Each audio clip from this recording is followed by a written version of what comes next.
Hey guys, welcome to another episode of Beardo and the Weirdo. Today we're going to be reviewing the Sam Adams Boston Lager because we are Boston boys. Finally, huh? Jerry's been looking forward to this for a while now. So let's get into this bad boy, talk a little about Boston Lager, Sam Adams. You got a little fun fact for us today? Yeah, today actually the fun fact about the Sam Adams Boston Lager is that Sam Adams himself, he actually didn't brew beer. He actually worked underneath his father, who was a malter, and who later on sold the company to brew malts for another beers and whatnot. It's a good fun fact. Yeah. Sam Adams never brewed beer. Yeah. Strange, huh? For someone who has a famous Boston beer, he didn't brew beer. Well, we gotta put malt in our beer though, don't we? That's true. 100% true. Well, I'm looking forward to this. I don't know why it's been so long. It's been a while since I actually had a Boston Lager, so my palate's looking forward to seeing what we can go here. So let's crack this bad boy, get it going.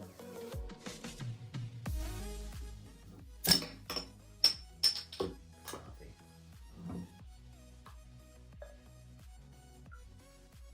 Good pour, good pour, good pour. It's rich. Yep, it's clean. Ooh.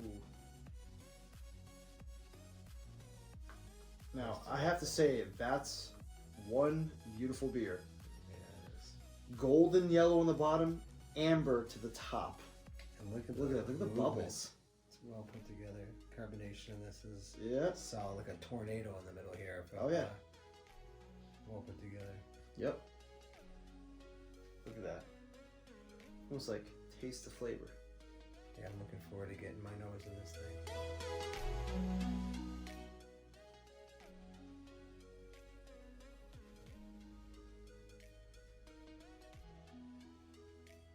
You know, it's funny, I always appreciate the smell of the Boston Lager. I don't know if it's because I'm from Massachusetts and Boston, but it smells like home to me. And it's very pungent. I mean, it definitely has its, I feel like it has that lager smell for sure, but like, it's like without the skunk. Yeah, definitely no skunk. You know what I mean? Like, no skunk whatsoever. Typically, I think about like the Heinekens and some of the other things I would drink to this level when I'm out, right? And this is just clean, but you get that nice solid lager smell. Mm-hmm. It's delicious. Let's get into tasting this bad boy. What do you think? All right, let's do this.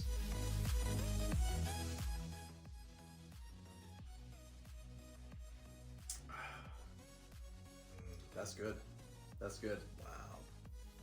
It's a full palette of flavor. The hops, it's like when you take a sip, the hops don't hit you right away, but all of a sudden, like, it gets you. Full body, full flavor, all the hops. You know what I can say about this? You know, typically when I go out and I'm drinking something with the boys and, you know, Coors Light, Bud Light or whatever, I typically do this thing where I put olives in my beer. Oh yeah. A lot of people don't like to do that, but I like to put olives in my beer, and sometimes a lot of them.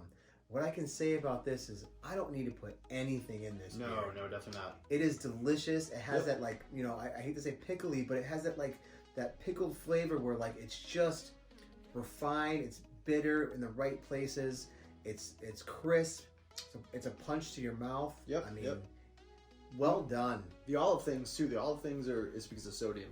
A lot of people like that sodium flavor that cuts salty, right? Yep. Yeah. Because you want that. It's almost that skunky back end, but the sodium helps to balance it out. Man, that is delicious. Yeah, you definitely don't need it with this. Once again, this is a beer that I could keep on drinking at the bar. So you could have 1, 2, 3, and I'd be good. It's not something that I have that's a one and done. It's definitely something that would be me consistently drinking at the bar. I could have a couple and be okay with it. Yeah, I'm biased. You know, the fact that we're drinking a home state brew. You know, I'm always going to rep Sam Adams to the day I die, you know. 100%. And the Boston Lager is kind of like a staple in that. So I just, you know, the red, white, and blue idea, I mean, is there. It's delicious. I'll bring this to any state, sit down with any lager, and you know, compete in a sense, you know, and I feel like this can compete. But look at this thing. It's 100%. Beautiful. Yep. You know, and still has head on the top here, you know, still really got a tornado going. They really put time and effort into this beer. I want to read something off the back of this too before we close this out and give it caps. There's 4 ingredients painstakingly chosen.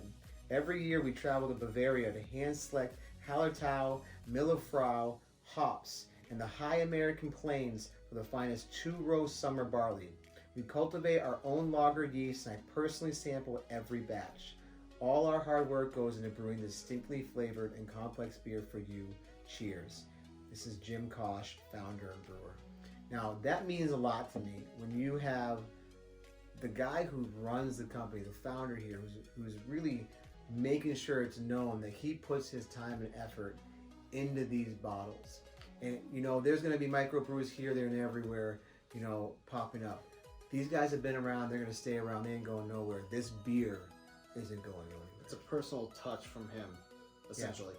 Yeah. It's a very personal note, which obviously I appreciate because it definitely keeps in line with the fact that if you want to be in touch with like your fan base of a brewery or a beer or anything else like that, you want to make sure that you're speaking to the people.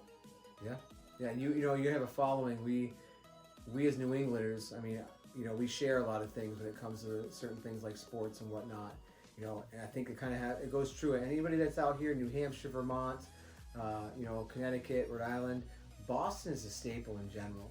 We can all connect to that, and this is just one of the things that I think when it comes to flavors and just kind of being traditional in the sense of having a beer that we can fall back on.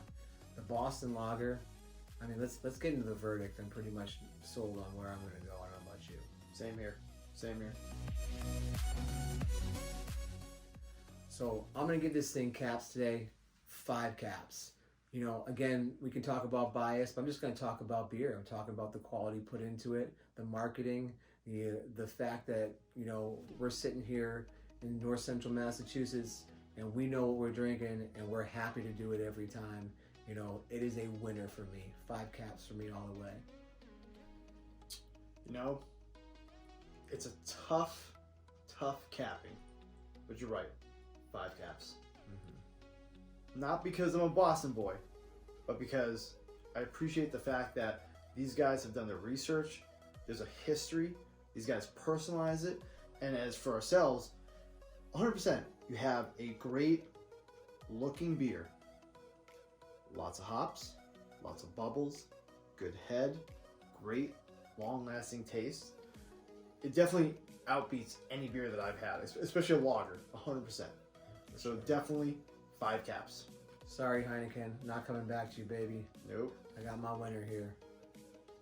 Hey guys, thank you for watching another episode of Beard and the Weirdo. We 100% appreciate it. Please like and subscribe to our video and our channel. Please hit the notification bell if you haven't already. You want to make sure you keep up on those updates. Thank you guys. This is a special one for us. We appreciate you. Much love. Take care.